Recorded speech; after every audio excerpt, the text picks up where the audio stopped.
Alright, good afternoon guys. What's up mga kanoypi guys? Ayan, good afternoon sa inyong lahat. Good morning, magandang umaga sa Pilipinas. Ayan.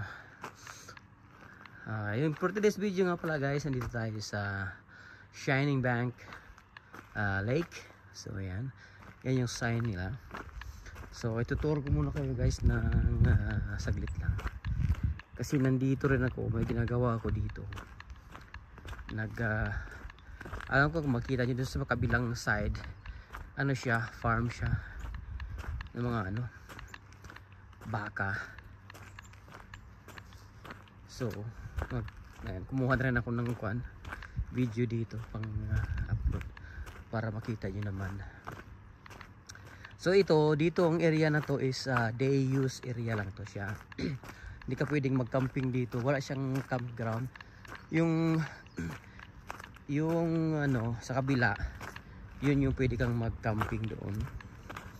So ayan, dito pang lang, pag pumunta lang kayo dito maligo or mag-fishing, dala kayong bangka. Ito malaki ang parking lot niya dito. At sa kompleto siya, may CR siya. Ayan, dalawa. Tapos pero sa ngayon hindi pa pwedeng apoy kasi nga dangerous ang wildfire ngayon. So may mga lamesa siya dito. Ayan, pasensya na malikot guys, hindi ko dala yung yung stabilizer ang tawag. Tapos may dito, wala nga lang siyang gripo dito, pero meron siyang bomba dito. Ano yan, so yan, makaluma na bomba. Ayan, deep well. Be, tingnan natin kung may agas ba. Okay. Wala pa. Ayan, mayroon siyang andyan, pwede kayo maligo dyan. Medyo mabaho nga lang kasi deep well siya. So ang ganda dito oh. Tingnan mo, may playground pa. Ayan yung mga sign niya. Kailangan magbasa kayo ng mga rules dito. Mayroon siyang playground ng mga bata. Dalhin nyo dito. Ayan, tawag dyan, pasyal yung mga bata. Maganda dito kasi wala masyadong tao. Ayan, may lamisa dyan, may fire pit din. Yan ang lamisa dito. O di kaya magdala kayo ng sarili nyong lamisa. Yan, pwede kayo mag barbecue dyan. Yan, medyo malayo nga lang to, na sa mga 45 minutes galing sa aking tinitirhan. Ayan, may lamisa pa dyan. Ayan, playground. Ganda dito, malinis kasi nga wala masyadong tao pumupunta. Kumbaga lang, bihira lang kasi malayo. Ayan, may lamisa pa dito, may fire pit dyan.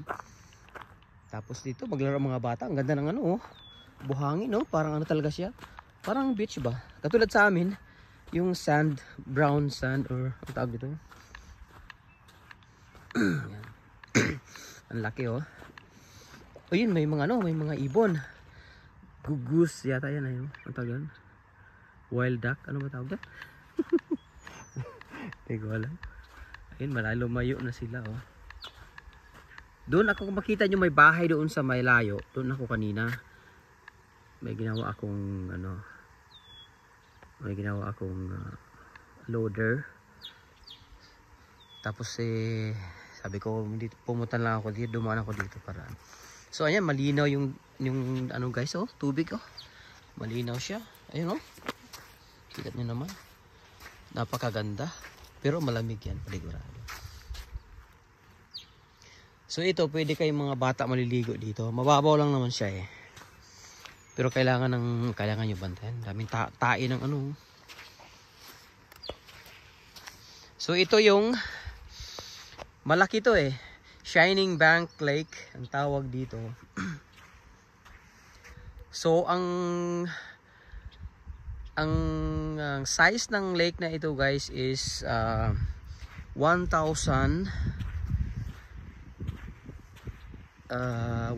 hectares or 500 acres sa Canada. Kasi ang sa atin hectares eh. Doon dito sa Canada is acres. So Free dito guys. Walang ano dito, walang bayad. Basta wag lang kayong magpagabi dito. Ano lang talaga siya. Ano, day use lang. Ang ganda oh. Sobrang ganda. Nandito kami last year eh. Tapos may mga basurahan. Tapos dito nyo yan yung bangka. Yung mga nagbabangka. Dito. Tapos mag fishing ka doon. Sa gitna. Magbangka ka. Dito ang ano unloading ng ano mga bangka. Ayan. Tapos yun malaki siya. Yung kabila iikot, parang iikot kasi yan doon sa may kabila eh. Tapos kita mo may mga kabahayan pa doon. Ayan. Wala kang kaagaw dito pag dito ka pupunta. So ayan o.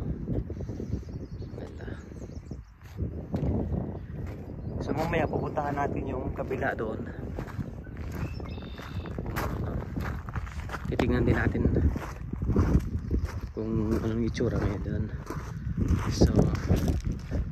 So ayan guys.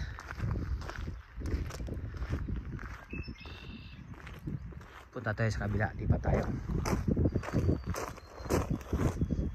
Ganda dito. Yung mga taga White Court, medyo malapit-lapit din to.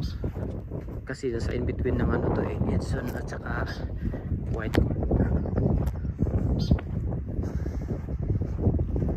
So ayan, pasyal kayo dito guys, napakaganda. Sulit, walang katao-tao ngayon no, kasi maganda parang ngayon eh. Plus 20 ngayon, pero walang pumupunta dito. Ayan, lipat tayo sa kabila. Malikot yung kamay ko guys. Ayan, so ayan guys, welcome back guys. Nandito na tayo sa kabilang side ng lake. Dito yung pwede kang mag-camping dito talaga kasi pag doon sa loob-looban na yan, nandyan yung mga ano, pwede kayo magdala ng mga camper dyan, mga motorhome. Ito yung kabilang side niya.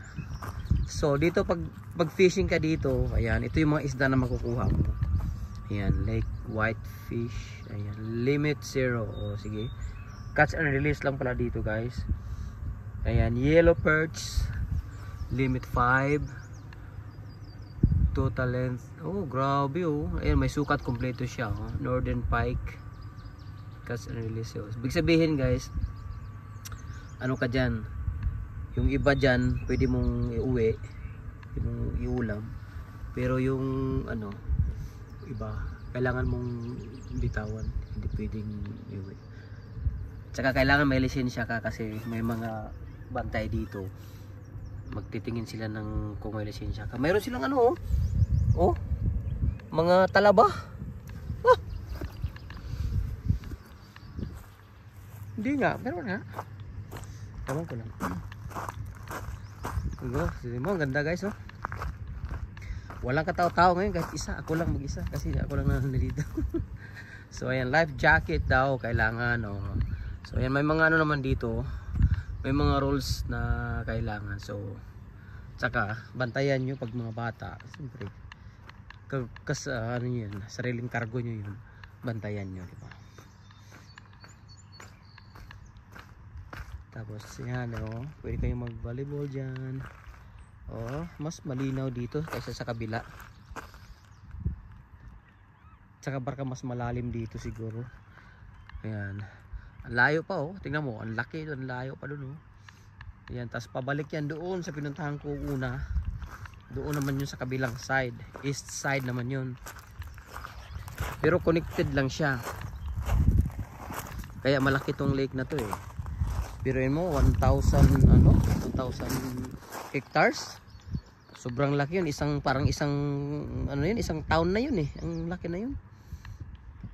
Oh, ayan, linaw oh. Tikman natin yung tubig. Ang lamig, sobrang lamig.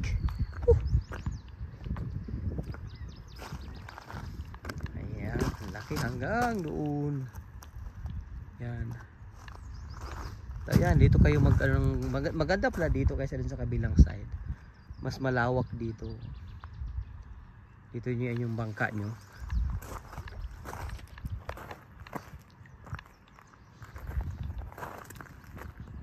At anong klaseng bangka naman pwede eh, kahit malaki. Kasi ano naman siya, malalim naman siya dito.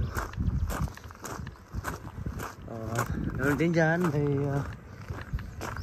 mayroon ding playground, may mga mesa. Actually mayroon ng kahoy oh. Ang problema, di na kayo magdala ng ano, ng firewood. Meron na dyang mga kahoy pala. Tingnan natin yung sign kasi nandito yung signboard nila eh. O yun pala ang itsura niya.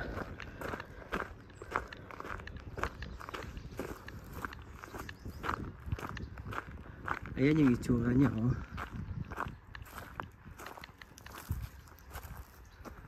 Ayan. So, nandito ako kanina. Nandito ako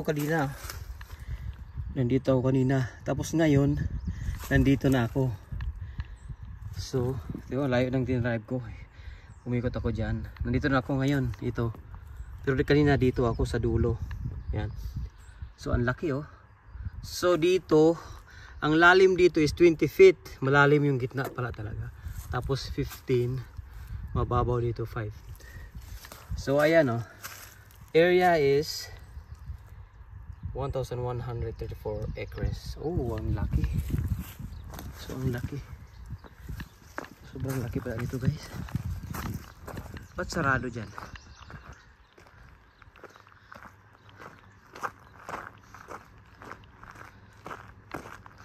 Tapos dito nasa itaas yata yung ano eh. Silipin natin yung mas maganda pala dito kaysa dun sa kabila. Mas okay dito.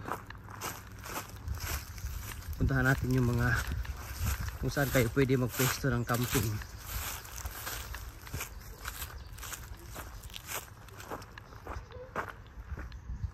Yun, may playground. Pwede kayong mag-alok dito. Ayun. Tapos doon yung mga ano.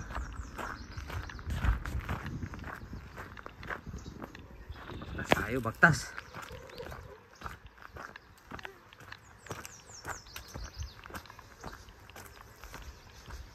Tapos nandito yung washroom nila.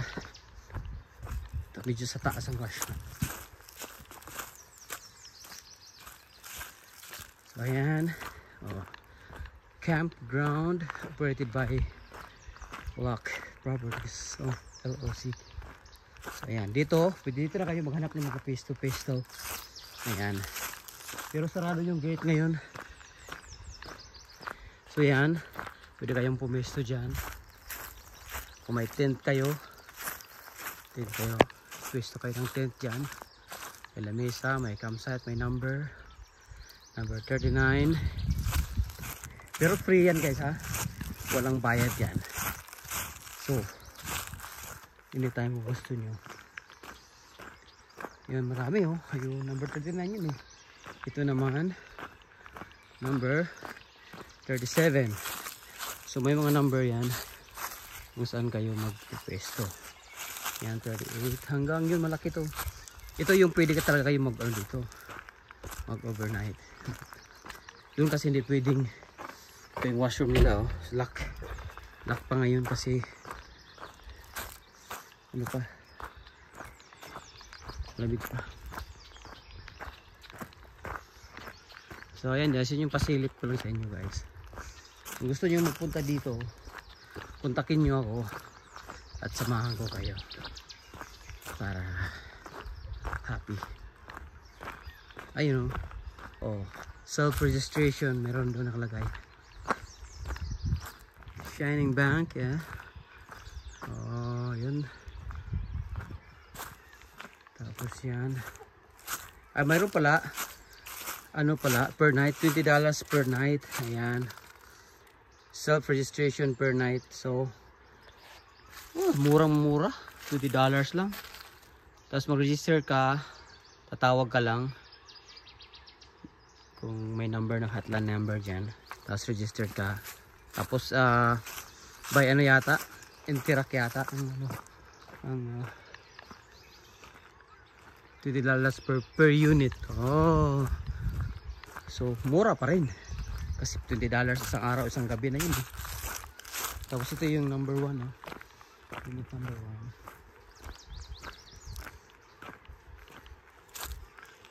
Ito wala pa nilang ganagang kahoy. Ano yan eh. May free yan dyan na kuan eh. Mga firewood.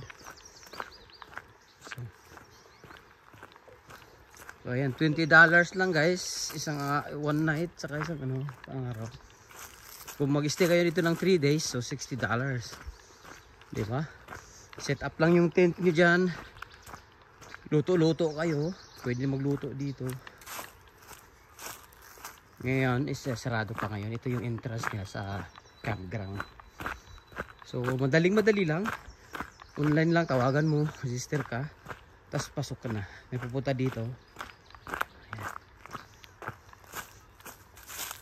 Murang-mura, $20. Isang araw, isang gabi. Diba?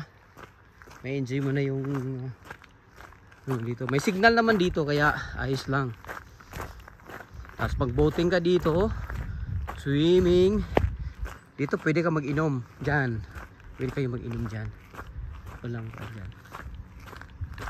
Walang bawal. Basta pagdating ng 12 o'clock, ano na siya, tahimik ka dapat. So ayan guys, maraming salamat sa inyong panonood at suporta. Sana po ay may natutunan at nakakuha kayo ng idea kung paano pumunta dito. Pwede nyo i-search lang yan, Shining Bank Lake. Lalabas na yan kung saan or anong meron dyan. So ayan, maraming salamat sa inyo lahat guys. Thank you for watching and bye bye.